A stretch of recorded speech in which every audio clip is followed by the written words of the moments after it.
the question that we all ask ourselves January 15th, right? We've given our goals a couple good weeks and then it's like, oh my gosh, what happened? Welcome to Reinventing Perspectives. Today we have an amazing guest. We have Tabatha Perry. Tabatha, thank you so much for being with us. I'm not going to give you an intro because I find it's easier when you give the intro and people really get a sense of who you are. So Tabatha, tell us, who are you and what are you about? Yes, absolutely. So this is kind of fun for me because over the past 6 months, I've actually created a self contract. So when people ask who I am, instead of saying like wife, mom, life coach, I actually get to say that I am a strong and courageous, bold, consistent child of God. And that is who I am. And so what I do is I am a life coach for the non 9 to 5er. So I found that I absolutely love working with people that don't necessarily work with the typical job in a box, right? They go clock in and clock out.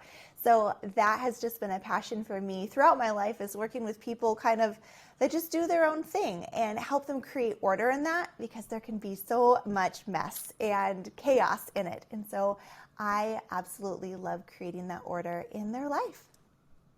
Wow. I love the contract with yourself. Like, what led to that? Because that's the first time I've heard someone saying they have a contract with yourself. And I love it, by the way. Oh, thank you. Yes. So it's actually through a coaching group that I'm a part of called King's Council. So just as I'm a life coach and encourage people to hire me as their coach, I have a life coach as well. And so they help me with my business, my spiritual, emotional, physical. But that's part of being in the program, is you come up with this contract. And so when you start off in every meeting, everyone types in the Zoom their contract, and it really just kind of anchors us and centers us on who we are, so then that way we can just bring our best selves. Oh, wow. That sounds amazing. It's a really great way to start anything off, really, by kind of announcing who you are. Because, a lot of times you get told, um, think about it, but never really announce that who you believe Mm. you are. So that's very, very nice. Now, tell us about your journey to becoming a life coach and, an entrepreneur. What led to that? Yes, well, I'm probably like most people's stories that maybe some grew up wanting to be an entrepreneur. I actually never wanted to be an entrepreneur and didn't even like life coaches. I went to grad school and spent a lot of time and money, getting this really pretty piece of paper. And what I was doing, I realized life coaches could do. So I was a little bitter, actually, at first, years and years ago.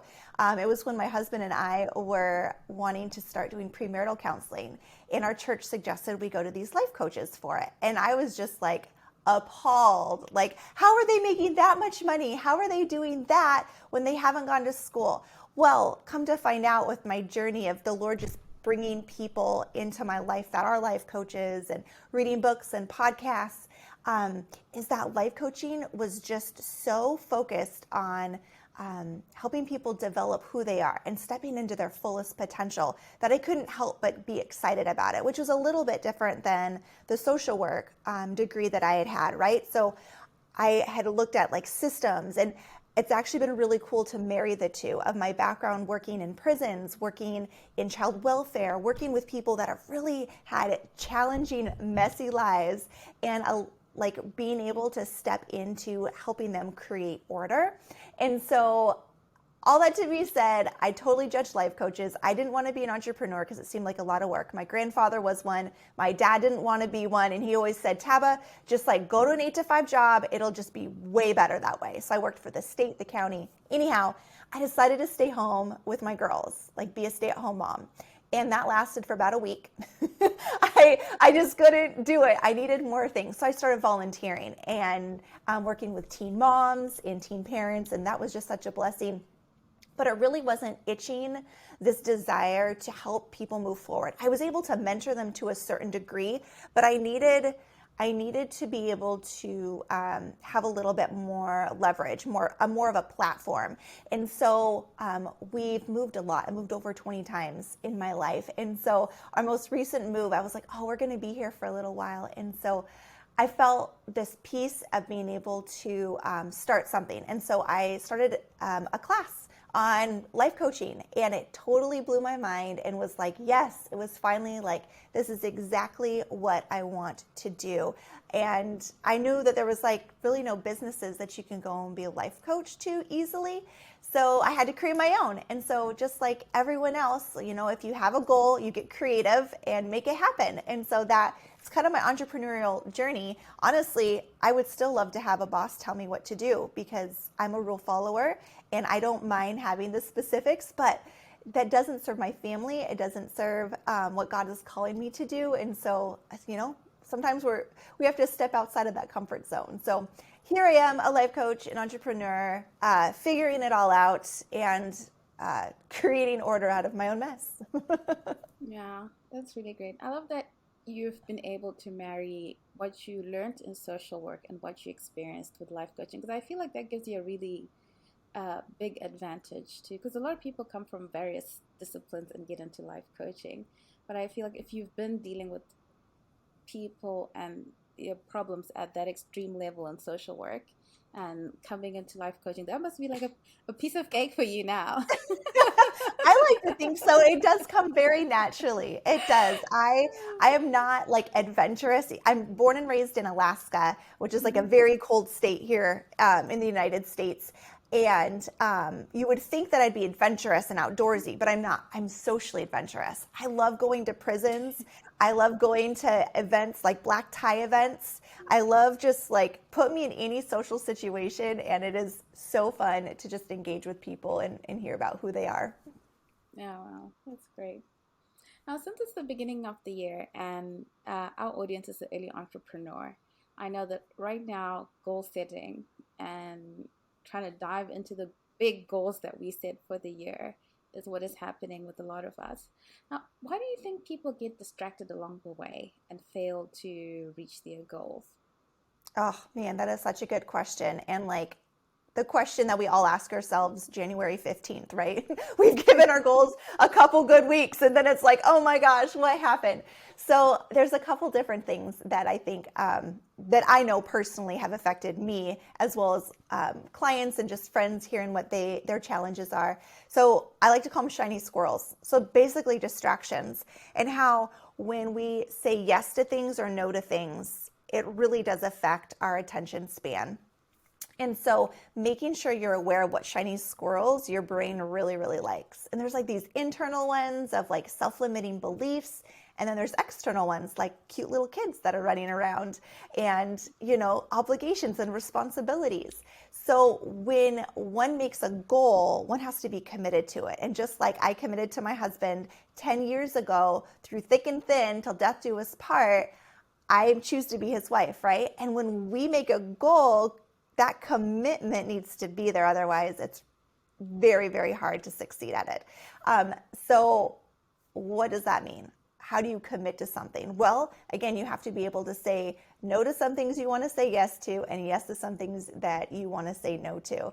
It's not about feeling like it, right? It's not about having it be easy. It's about doing what we're supposed to do and having self-integrity of saying, I said that I was going to do this goal. Now I'm going to do it. Now, all that's great and dandy and stuff, but we really have to get clear on what the goal is. And so I have three like main goals that I am working on this year. And I realized there was one that I was making more progress on, and it was because I was the clearest on it. And they talk about SMART goals, all of the things that it needs to be, but really having that clearness, that clarity of how you're actually working towards the goal, not the goal itself, but your process is key to being successful at those goals. Now, I think what you said is that commitment. We're good Hmm. at writing goals down and we're good at knowing. I feel like everybody kind of knows what they're supposed to do. But what Yes. really lacks is that making that commitment, like you said, that no matter what happens tomorrow, I'm still gonna get up and I'm still gonna do it. Oh gosh, I'm saying it, but I know when it comes to I write down getting healthy and getting fit every year, and still there's no commitment. Right? It's so hard. It's so hard. But yeah, that clarity definitely. Since you help people making small edits in their life, which help them to get big results. I think that's something that entrepreneurs are like overwhelmed with the number of things you need to do. I Mm, mean, um, yes. the number of new things, especially if you're a new entrepreneur, and then all the things you didn't know on top of the things that you're trying to figure out.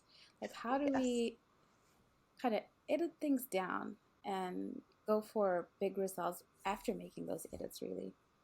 Yes. Well, I just want to first say that it's okay to cry.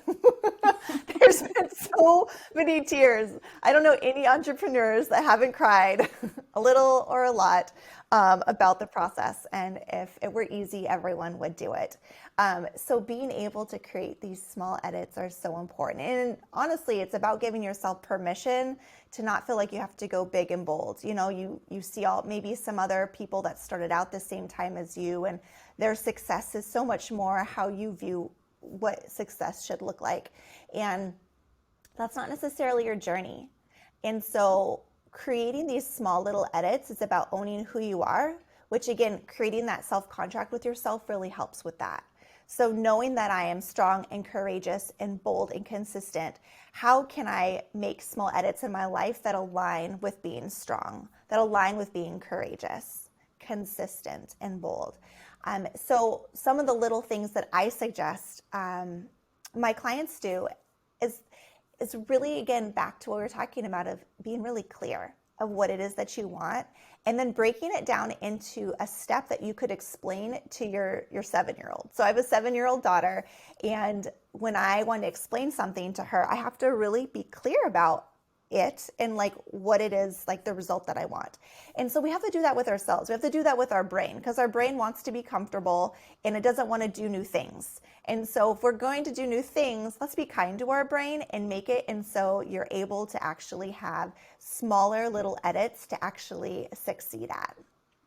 As you were talking about keeping it simple and just so that is something that is actionable, it totally made sense to me because it's easy to, you know, get so complex, especially with trying to manage your business. You're going to do this, and then this is going to work with that, and then you've got to try to add this, and then it becomes this document that you can't really action it. But when you just Mhm. edit everything to a simple statement, what are you really trying to do? Then it becomes actionable and it's not so overwhelming anymore, like this long list of things that have to happen and this domino effect that has to happen. So definitely, that's a very great tip. Thank you for sharing that with us. Yeah. Now, you talk a lot about creating order in life. Um, what has been your experience, even as you started out as a life coach? I'm sure managing clients and managing a business at the same time. Lots of tears again. And a lot of trial and error. Now, as a perfectionist, I don't like to fail, and it has been a lot of growth for me to try new things. And so, creating order means there's going to be a mess, right? Like, even when I go in to organize my closet, um, there has to be a mess first, right? I'm taking things off of the hangers, I'm going through my drawers, kind of throwing it all into a pile. Now, once I get the pile out, man, there's just this beautiful order, but there's a mess there. And so I have, allowed myself to get messy, right? To have kind of things all over and then to take a step back and then prioritize what it is that I need to work on.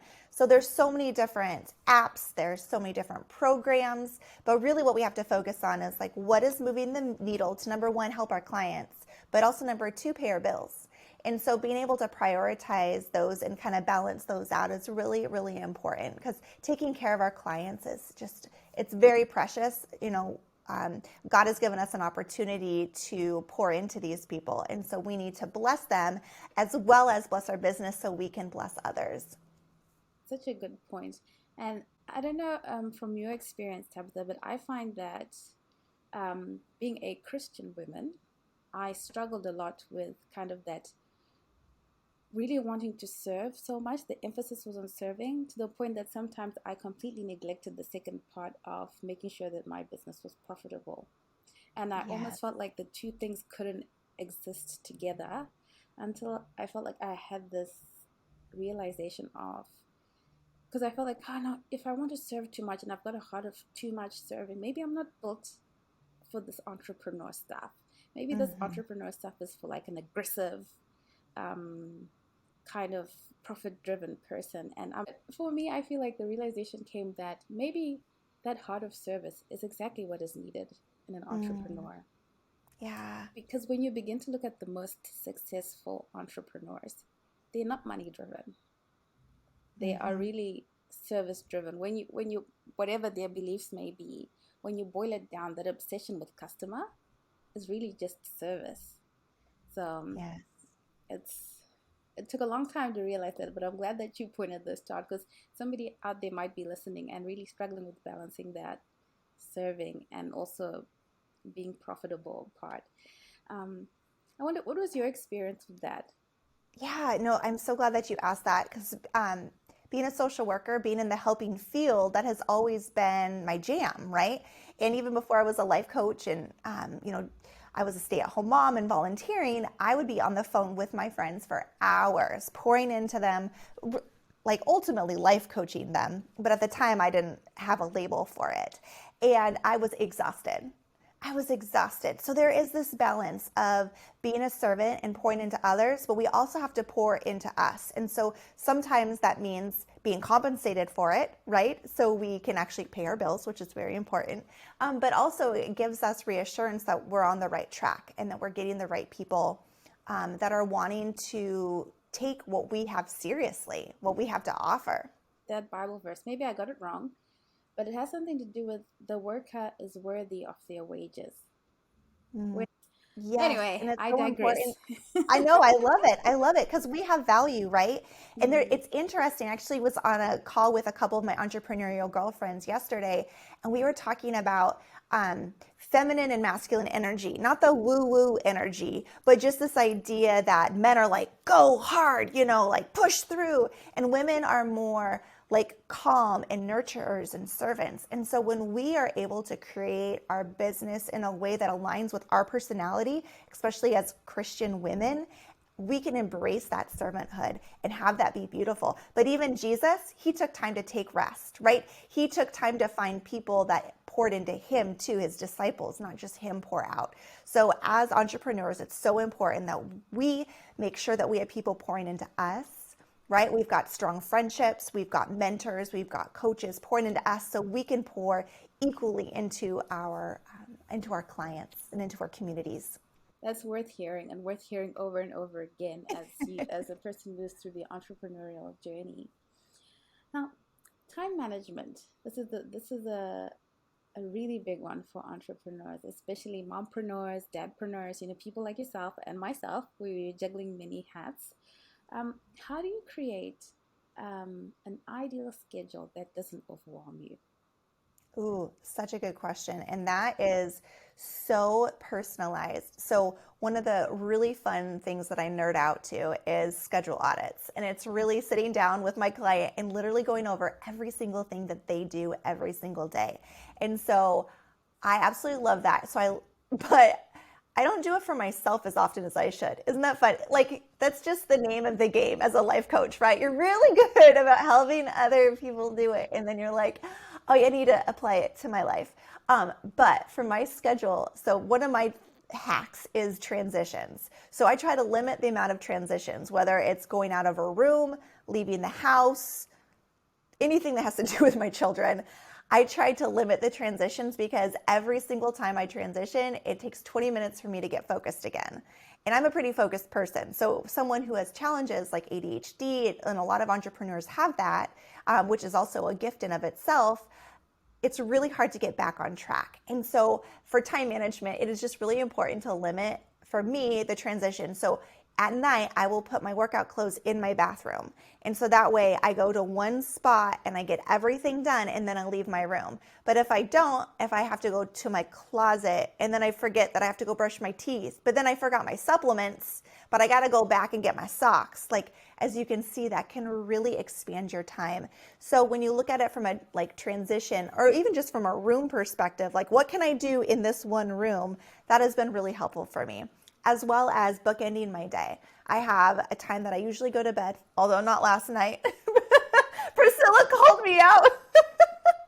Oh, that was so funny. You're like, I was really surprised when I got this email at 12 o'clock or 1 a.m. your time. I'm like, I know, I usually don't go to bed that late. I was really excited about things. But I usually go to bed earlier, like around 9, and then I get up every day at 5. So even this morning, I got up at 5 because my body likes it. I know what to do, and I don't make it a pattern of not getting enough sleep. Sleep is also essential for time management because it makes you more efficient. Yeah, well, this is so good. I like that you said to limit the transitions. I found myself that, when you have to make so many decisions, Oh, um, yes. you actually get fatigued. Yep. Early in the morning, and you've got to think about, okay, what am I gonna eat? Okay, what am I gonna give the kids? Okay, what am I gonna do now? Okay, where are my shoes? Hmm. Okay, I want to work out, but which workout am I gonna do? Okay, let me scroll through the workouts, and you by the time you do 10 o'clock in the morning, you're fatigued from doing nothing but just thinking about what to do next. So Yes. I get that I guess I don't know, it was called transitions. The transitions and just being prepared for what's next really, really Hmm. helps with even just your efficiency. And I don't know if you've experienced this, but I find that it's so difficult to find focused time. Focus time is so important. And like literally leave your phone somewhere else. Like leave your phone in another room where you can't hear it. And I'm obsessed with timers. So I'll set myself timers, 20-minute usually increments of that focus time, whether it's going through emails, replying to things on social media, maybe 20 minutes just to sit down and read a book, because that is also very, very important for focus time to give your brain some time to rest. And I'm like a go hard, like let's do this. And but my body, at 36, my body needs that rest. My brain needs that rest. So I'm trying to, I've got this temple that the Lord gave me, and I'm trying to steward it well. Yeah, that's true. I also started setting the timers on social media because now I get on there to do engagement, and I think I'm going to be on there for 10 minutes and it's an hour later, and I'm now having a good time chatting it up with people online. So all those tools to help manage time are really great. Now, Yes. what is your, because you talk about the importance of like morning routines and evening routines. Like, Yes. why is that so important to someone who says, oh, I'm kind of finding what I'm doing? Like, why is that so important? Yeah, and it's totally cool to be fine. But do you want to be like excellent and efficient and, you know, take your life to the next level, which sounds very dramatic for incorporating a morning and evening routine. But I really feel like the people that have amazing, successful lives, I mean, if you look at their morning, like they have a morning and evening routine, they absolutely do. So for those that like don't have it and are like, I don't really want it, and that is totally fine. Like God gave us free will for a reason. But if your life isn't working the way that you want it to work, maybe try it out. And you don't necessarily have to apply a morning and an evening routine at the same time. I actually suggest with working at the nighttime routine because that sets yourself up for success for the morning. It's just like a quicker turnaround. So for me, like I had said before, I usually don't stay up very late, except for last night. But I absolutely love going to bed. When I say go to bed, go into my room by 9 o'clock. So I had not started a show past 8:30. So blue light, all that stuff is done. I plug my phone into the charger and I have it in my bathroom. And it's in this cute little basket to that way it just stays safe from all the water that I splash and that my kids splash. And I'm done with my phone. It's on, sleep mode. I take my supplements. Like my brain doesn't have to think. You talked about decision fatigue, right? That's the benefit of morning and evening routines is that you've done it so many times. It doesn't take any thought. It doesn't drain you to figure out what do I need to do next, which is another reason why I'm kind of like a 65-year-old woman and keep all of our supplements in a little pill box, right? Like all of our grandparents can do with all their medicine. I do that because I don't want to have to think, what am I supposed to take right now? So I make all those decisions at one time, and then that way I have my pill box, and then I'm able to take it at night.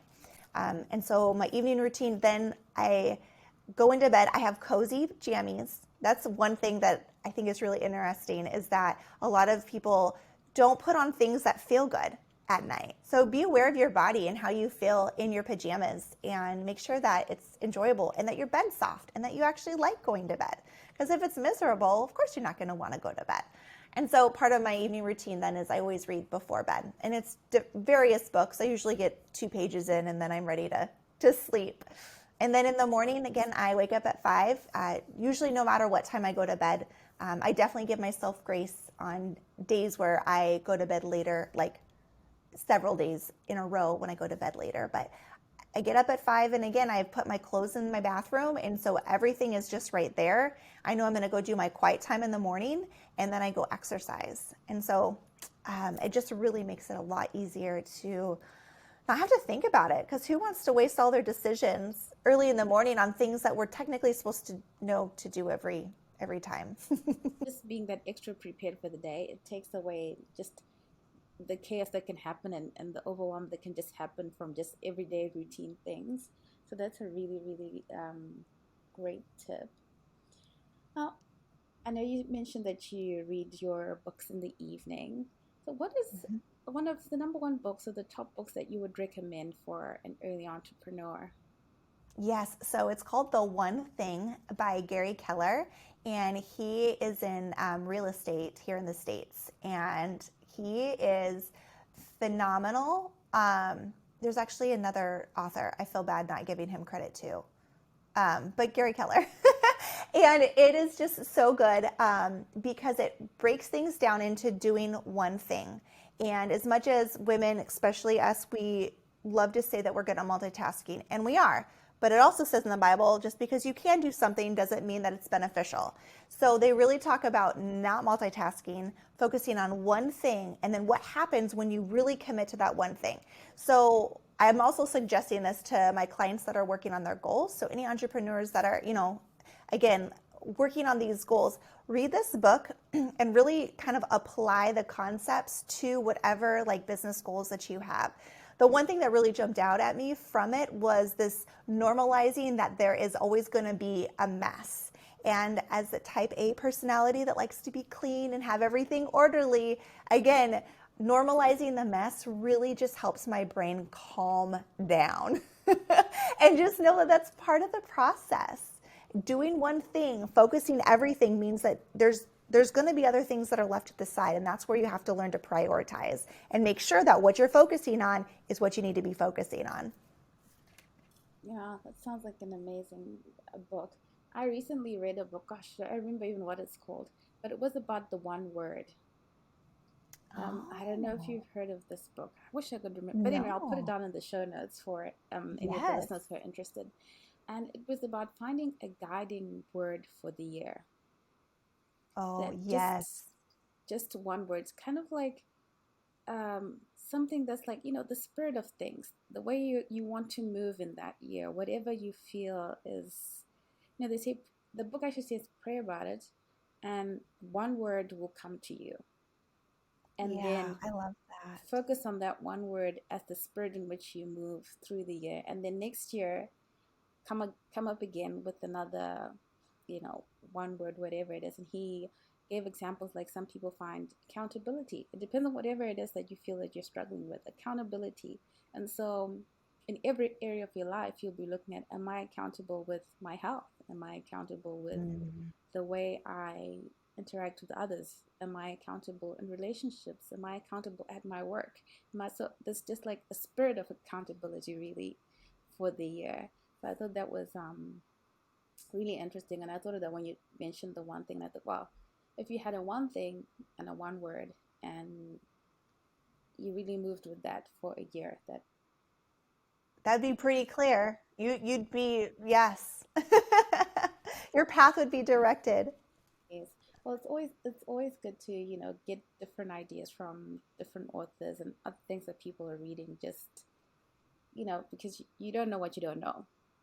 It's exactly. Actually, that's why I have a no guilt book club for women. And the idea is that we encourage each other to read things that maybe are a little outside of our comfort zone, right? So as a Christian, I want to make sure that I fill my mind with good things, but I also want to make sure that I fill my mind with new thoughts and new ideas and really challenge the way that I think too and align it with what the Bible says. And so creating this no guilt book club has allowed women that don't typically read or haven't read in a long time to come back to it and fill their mind with new thoughts and be able to be really excited about it. Ah, that sounds amazing. Ah, that sounds amazing. Now, I always end with this question, Tabitha. Thank you so much for your time. I always ask, what has faith meant to you on your journey? Ooh, man, faith. Priscilla, this is a great question. Um, my faith has meant everything because I wouldn't even be doing this if I didn't have faith that God was teaching me or wanting me to do this because I had a pretty sweet life before. But he wanted me to step out of my comfort zone and be able to help others step out of their comfort zone as well. And so having the faith that it's all going to work out, that even when I don't see the results that I think that I should have, that I have faith that I'm doing what God is calling me to do and that it is for his purpose and it doesn't have to make sense to me. As long as I'm obedient, that is all that matters. Such a good message.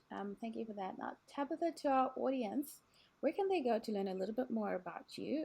Yes. So you can find me on Facebook, Tabatha Perry Life Coach, as well as on Instagram, Tabatha Perry Life Coach. And I also have a podcast called the Life Edit Podcast with Tabatha Perry. Yes, and I went on your website and I did sign up for the Life Edit workbook, which is pretty Yes. amazing. I think to our audience, please do go to our website and also go to tabathaperry.as.me/consultation to get to know Tabitha and get to know what her work is about. Thank you so much for your time and thank you for the wise words and the great conversation. Thank you, Priscilla. This was such a joy.